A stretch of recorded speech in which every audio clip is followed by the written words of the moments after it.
Hello everyone, it is Joe here from OmniPoke, the channel that brings you guys everything Pokemon. If you're looking for PTCG live codes, make sure you check out the Potown store. You can get a 5% discount on your orders using that code OmniPoke. Another week of online results to go through. We have 5 today, so let's get straight into it. Still in the Scarlet and Violet format, still a few regionals left in this one, so we're kind of at that midway point, so let's get into our first top 8 where we have a Lost Box doing very well. Every single time I've seen this deck list, I get a little bit tilted, I'm not going to lie, because it still feels to me so insane that there aren't VIPs in this deck list. I'll still never make sense of it. It's still one of the highest value cards you could play in this deck. I do not understand why it's not in the deck list. But hey, Lost Box still doing well. Kyogre good.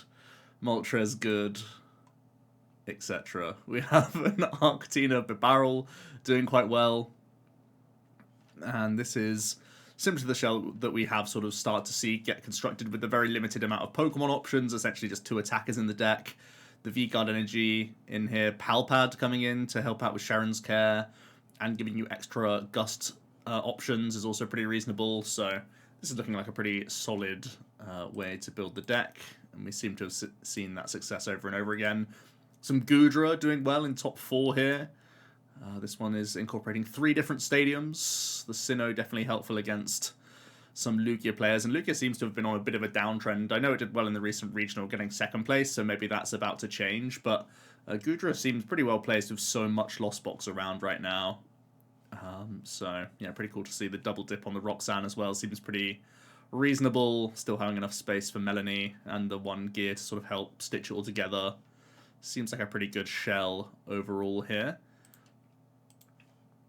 We have another one in top 4 as well. This one is incorporating a Kyogre package. Hello! Having the space for that much energy. Pretty wild. I'm not sure if I understand it too much, honestly. Like, if you're going for this Kyogre combo, you may as well just be a single prize deck and give yourself as much time as possible to get to the bottom. I don't think it really makes much sense to just have this Kyogre kind of in here, because this deck isn't really known for having that much, like, dig potential, to be honest with you. So it's a bit of a weird one. I think there's a reason why we haven't seen Kyogre Goo as, like, a combo before, but maybe worth experimenting with. We have Miraidon Flaffy, which I actually covered on the channel just yesterday. This one's playing a few different things. The Zapdos is actually a really good one, I think. This was something that I thought about after playtesting with the deck list, because hitting 230 is pretty important for Raikou and for Miraidon to get through T-Tar and to get through Dragonite as well. So I actually really like the inclusion of Zapdos. I think that's a very logical one. Drapion and Skyseal Stone probably secures that Mew matchup much better than just having the Skyseal on its own. I think you need at least one or the other. So the Skyseal, I think, is absolutely fine if you don't want to play the Drap, but playing both actually makes that matchup pretty favoured for you, I think, especially with the 3 stadiums in this deck list.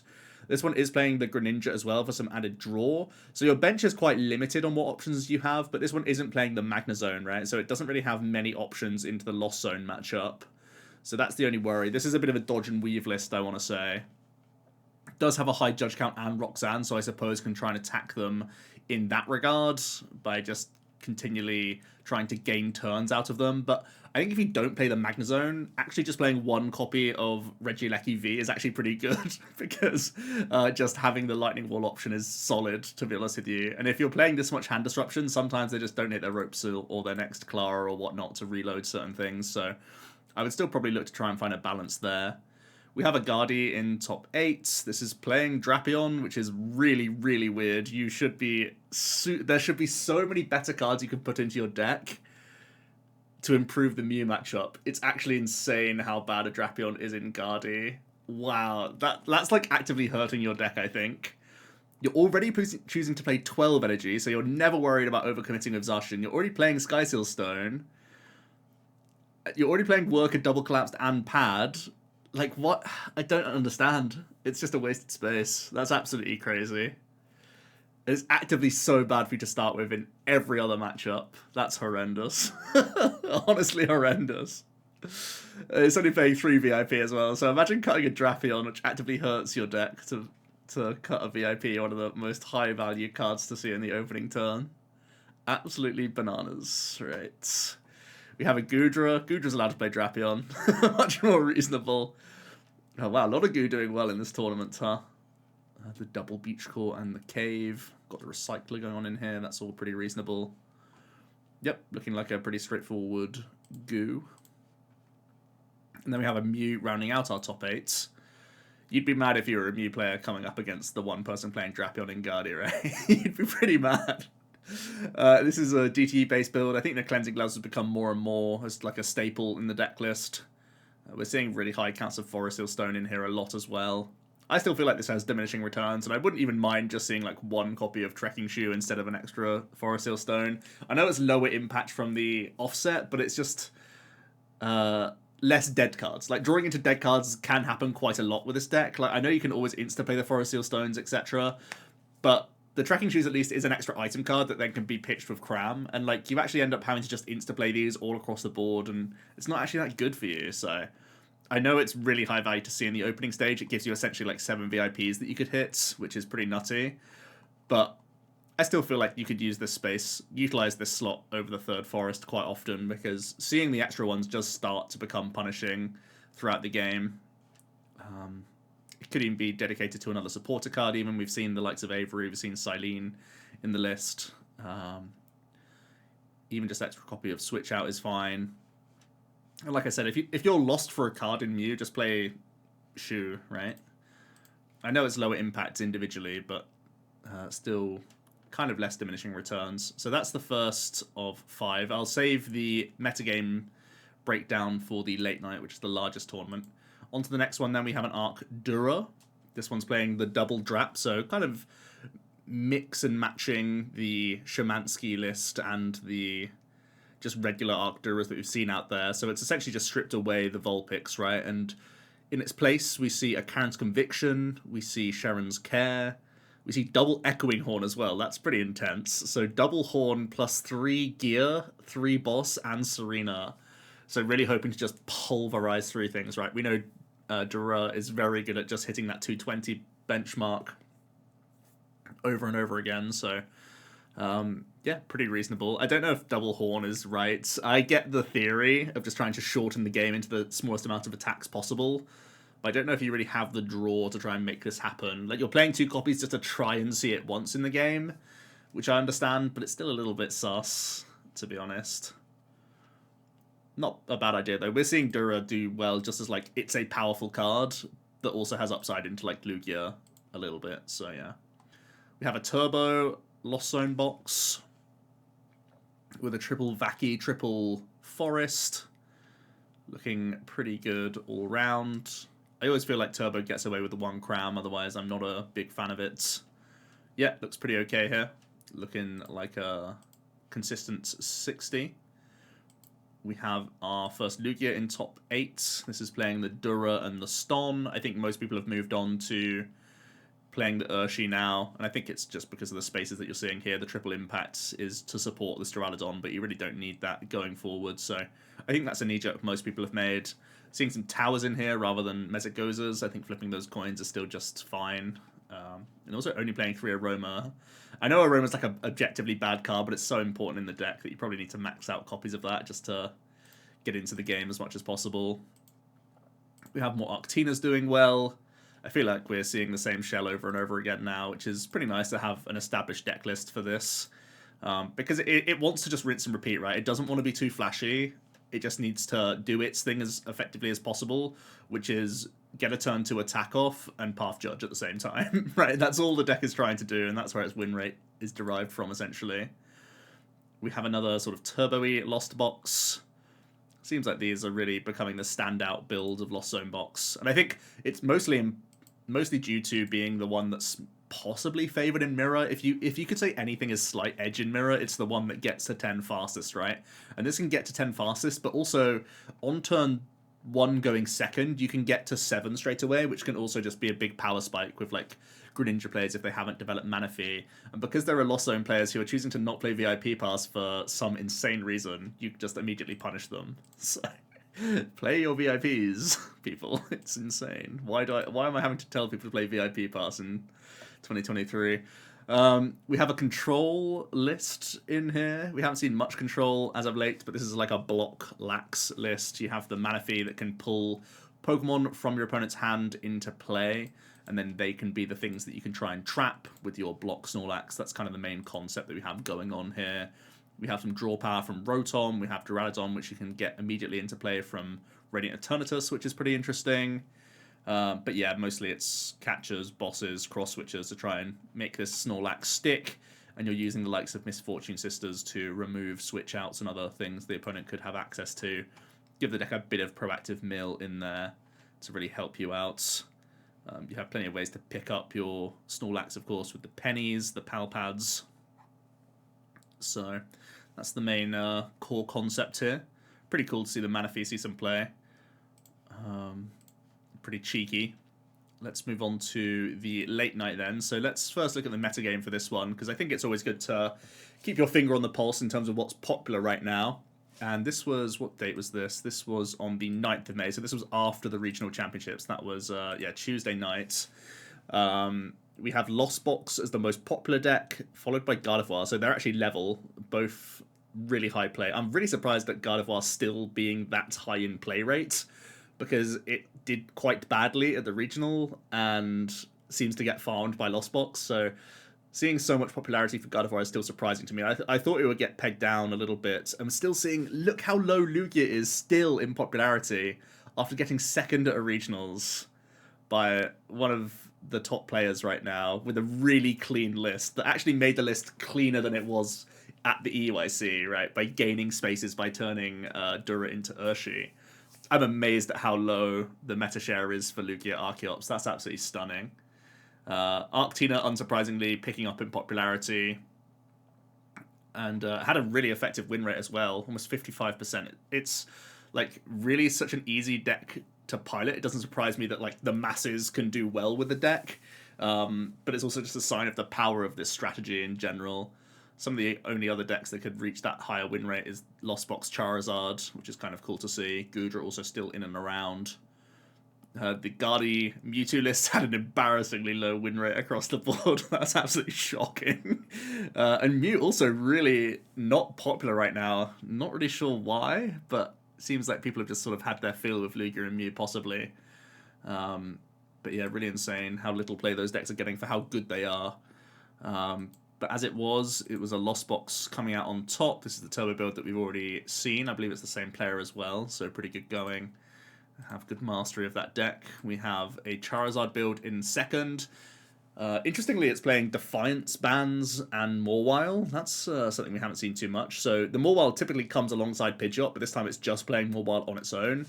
Defiance band rather than just Belt is a bit of an interesting one as well. I mean, you do try and turn your game plan into being behind a decent amount with this deck because you just have little tempo pokes.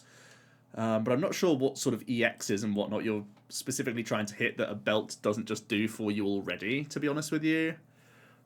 Like, are there really that many EXs that you need to hit? It's literally like exactly Guardy, right? That Charizard just needs help reaching on. But I don't feel like that's the biggest part of your strategy anyway in the matchup. Because you're already doing like a ton of Sableye Cram plays. You already have Echoing Horn for like Zacian.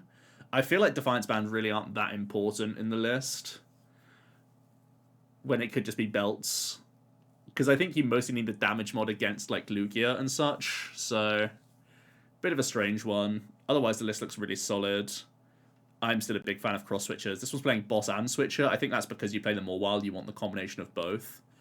This is still pretty close to the 60 we saw from Pedro at the EUIC.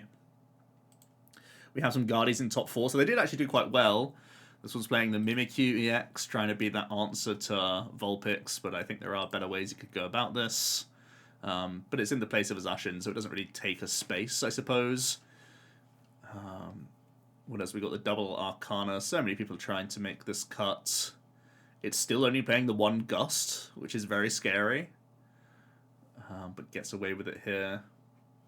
So yeah, pretty Tord-esque with the little change here.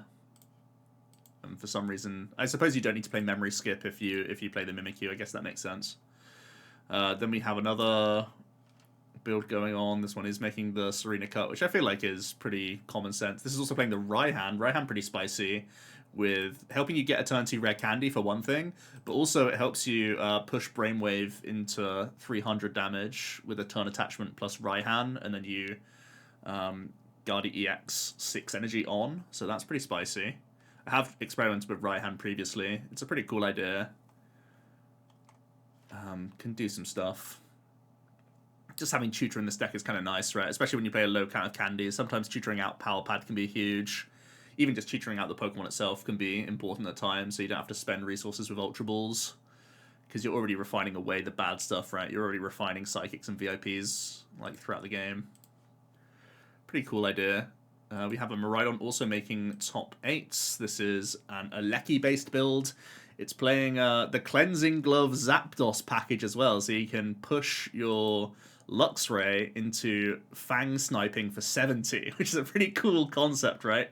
You can knock out Ralts and you can knock out Comphase, whilst also discarding a trainer you find from your opponent's hand, which is a nice little grief you can do against people, which is pretty cool. It's got 2 Forest Seal Stone and a Sky Seal Stone in the deck list. That's quite a lot of stuff. But it is playing that triple Arven, right, to try and support this crazy lineup of tools that you have going on in the deck. So we have seen an increased count of Arven do well, not just in this tournament, but also the regional. So that seems to be what a lot of people are landing on and finding strong. 13 energy really makes me queasy a little bit. I'd like to see this bumped up, to be honest with you. But cool concept. I know one of my friends has tried out Pokegear as well in the deck. I think they prefer just having general dig, like Trekking Shoe, rather than specifically Gear. But Gear does give you more access. Like, this only plays 2 boss and no Serena, so I get why Gears are in here, just to be kind of like more flexible means of finding Gust. It does feel like you're a little bit light on the Gusting options, though, overall. I feel like you just need to refine your tool count a little bit here. Either cut the Sky or cut the Forest. Or cut a Forest, I should say, to try and fit in the Luxray package. But Luxray really is a dangerous card. I think it's underutilized in the format right now. We have an Arcdura Umbreon. This again did well at the regional, so people are just trying to piggyback off that. Looks like it's very similar to the list we saw at the regional, to be honest with you, and it seems to be a functional strategy in these tournaments. Looks pretty good to me. And then we have a couple more Arctinas still making it into that top 8, so even though it's popular, it's continuing to do well. Even though it's like a known quantity now, it's still continuing to do well. This one's incorporating the 1/1 Pika package. I do think this really helps out against Lugia, for one thing. And it can chip in sometimes. Again, you're spamming judges and whatnot. It still can be pretty solid against Lost Zone Box, right, with that Max Balloon. Quite annoying for them at times. So it doesn't surprise me to see this little include help out a little bit here. It's also adding in the Capturing Aromas rather than Trekking Shoes. I suppose it makes sense when you have an additional 1/1 line in your deck to make that switch. But it does make finding those turn 1 energy drops a little bit more difficult, I suppose. But yeah, double Sharon's Care as well. Surprising, because I would have thought that against Lost Box you'd try and use Flying Pikachu as well as Arc. It feels like you got to choose one or the other rather than playing both if you want to go down this line. Or just play at least one Sharon's Care, right, and just gain the space for a Trekking Shoe or a Path or something like that. It feels like you don't need the double dip and the Pikachu. You kind of need one or the other. They're serving similar purposes. And then we just have a standard build without the peak, which again is doing quite well. I think Sharon's Pad is a good middle ground to have here, to be honest with you, and just go down to 3 boss. I think that's pretty reasonable. I think I still like the 4th Judge, though. It just seems like such an important card in the deck. This, again, is playing the Capturing Aromas. So pretty nice. We have 2 more tournaments to look at. We have another Sablezard doing quite well. Sablezard is pretty good into the Arctinas. It still doesn't like the Arcduras because they're Lost City based, but it's pretty good into Arctina. And you can see Belts in this list, I think, is a far better choice. It's got the Boss rather than Cross Switchers, which is a little bit something I'm against, but a lot of people make this space. It does let you play more space for the 3rd Pokegear, which I guess is a small thing. It's playing double heavy, which is something I've done at a regional before. But you don't need double heavy if you're this high on your Mons, right? Especially with 3 Sableye. It's pretty wonky to have that. What spaces have you made here? It's playing 4 Fog, 4 Nest, 4 VIP. What am I missing? It's just how much space you gain by not playing cross switches, right? That's an insane amount of ball search. Love to see it. Definitely getting into the game, huh? It's even playing that 9th switch card in Switch, which is kind of cool. Oh, I see. So it's not playing vacuums. That's interesting. Vacuum definitely one of the ways you can get to 10 faster, but I suppose playing the Switch card and extra ball search is just let me play the game .deck. Kind of cool concept, really. I like this. I need to try this out. Just play the game Charizard forehead. We have an Lost Zone Tina doing well. We don't see this too often. It's playing the double Temple to help out against the Arc Tinas now, as well as the Lugias, because there's V-Guards in both of those decks. Other than that, it's a pretty straightforward 60. Nothing too much to write about. It's, again, playing that 3-2 line of Tina that always triggers me every time I see it. We have an Arc Tina. This one's incorporating the Drapion, which is, again, kind of interesting. It's always weird. I don't know if the 4th path is actually better than Drapion against Mew, because I know they're playing their own paths, but you make them so cloggers the whole game if you just have the higher path count. Or, honestly, even just Radgardy in this spot is possibly stronger than Drapion in the matchup, because there's going to be so much path around anyway, you can't really time it too well. You have to time it with a switch card very often as well, which isn't ideal. I don't know, I'm quite cold on Drap at the moment, at least in this deck. We have, what is this? It's a Ditto box, a Ditto control box, I suppose. It's not really a Ditto, like it only plays one. But it has a lot of different options in here. Another stall approach, right? It has the Manaphy, it has Crab for Proactive Mill, it has Dummy Doll, Penny is a big combo. This is what we saw Sander play at the EYC, right? The Dummy Doll Penny combo where you just try and doll over and over again. Have some draw from Curlier. Yeah, this is very very similar to Sander's list, actually. Just from looking at it. It has that same engine where you have Rotom Relecki and Stormy Mountain. A few different packages going on. This is very Sander-esque. We have Guardy. A streamlined, consistent build. Not too much I can argue about. I think I like 1 boss, 1 Serena over 2 boss, though. I think it just makes more sense. When you're already playing Palpad anyway, and you already have some bench access via Cress, I don't know why you wouldn't min-max the extra discard synergy card. It's playing the double Temple, though, over the Temple plus Collapsed. I do still really like Collapse as well, to be honest with you. Honestly, every time I look at towards 60, I'm like, it's the perfect 59, just shove a Serena in and we're golden. So any other changes, I'm always like, but why, though?